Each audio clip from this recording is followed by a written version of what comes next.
Kenapa ni?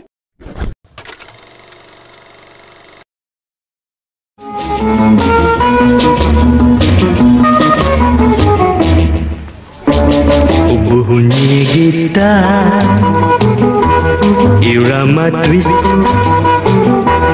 tidak sabar si gadis manis. Dengar lagu rancak gembira, hatinya rindu tergoda, ingin dapat teman nari sukaria.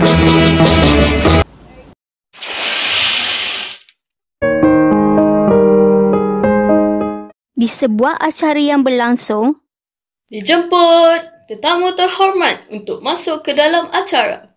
Dipersilakan Ainun Sailah.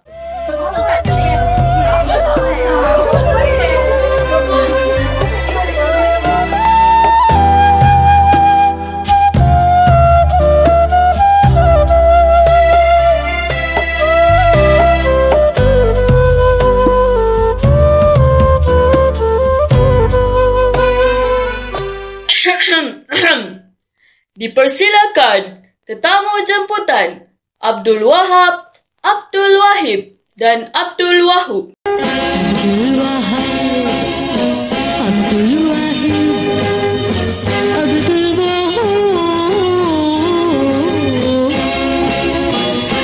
maka tersebutlah kisah di sebuah kota yang aman damai, terdapat 3 orang adik-beradik yang bernama Abdul Wahab, Abdul Wahib dan Abdul Wahub yang merupakan anak kepada saudagar yang kaya raya.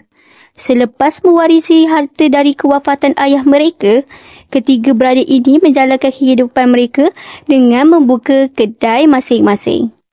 Pada suatu hari, berkumpullah ketiga-tiga beradik itu di dalam balai besar untuk membicarakan pembahagian keuntungan mereka.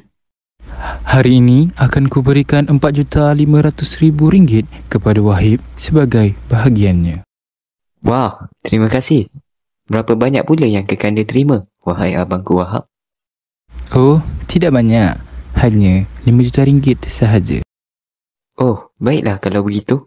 Bagaimana pula denganku, wahai abangku Wahab? Bukankah aku juga berhak menerima bahagianku? Kamu masih belum layak untuk menerima keuntungan ini. Ini sungguh tidak adil. Jika begitu, mulai hari ini, aku tidak lagi mahu menganggap Kekanda berdua sebagai abangku. Baiklah kalau itu mahumu. Jangan sesekali datang meminta belas kasihan kami. Baik, tapi ingatlah, mulai saat ini, segala perniagaan milikku akan kuuruskan sendiri tanpa campur tangan Kekanda berdua. Lalu Abdul Wahub pun meninggalkan mereka. Maka, beberapa hari kemudian, Abdul Wahab dan Abdul Wahib sibuk berfoya-foya membeli barangan mewah dan tidak peduli akan kedai mereka. Tuan, maaf mencelah. Kedai tuan sudah ditimpa musibah besar. Biarkan saja. Tidak kau lihat kami sedang sibuk berbelanja? Maaf tuan, kami bersalah. Di sisi lain, Abdul Wahub bersungguh-sungguh mengurus perniagaannya. Dalam masa yang sama, terdapat beberapa orang wanita yang sedang bercerita tentang keadaan 3 Abdul. Lihatlah wahai sahabat. Si Wahab dan Wahib sudah tidak lagi menguruskan kedai mereka. Teruk benar keadaan mereka kini. Benar katamu. Aku yang dahulunya pelanggan setia pun sudah hilang minat. Sungguh mengecewakan. Benarkah begitu? Aku pula melihat kedai Abdul Wahub semakin berkembang pesat. Pelayan yang bagus, dagang yang bertambah maju dan perniagaannya semakin canggih. Wah, jika begitu, marilah kita beramai-ramai ke kedai Abdul Wahub selepas ini. Mari. Tahun demi tahun berlalu, Abdul Wahub akhirnya dianugerahkan sebagai saudagar besar di kota itu. Manakala Abdul Wahab dan Abdul Wahib jatuh muflis, kehilangan segalanya. Pada suatu hari, mereka berdua datang menghadap adik mereka yang dahulu mereka abaikan. Wahai adikku tercinta, maafkanlah kami. Kami telah insaf. Marilah kita kembali bersaudara seperti dahulu kala.